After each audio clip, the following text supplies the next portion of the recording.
My name's Olivia and I live in this house with my boyfriend Tim and 2 cats and our new puppy Scout, who's a working Cocker Spaniel. This is our first proper home and we'll be here for a while, so I feel like now's a good time to change and improve our habits. So I was looking through the Live LAGOM brochure deciding, oh, what shall I get? And then we settled on cork and jars, the recycling bin under the sink and our big white storage containers.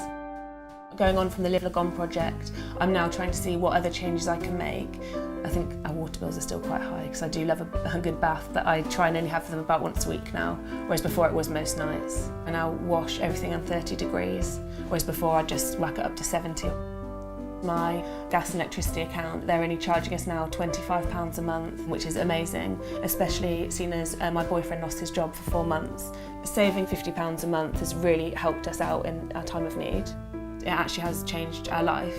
So I can't even imagine going back to how it was before, and I think that we'll just keep on progressing and making more changes and enjoy this new way of life.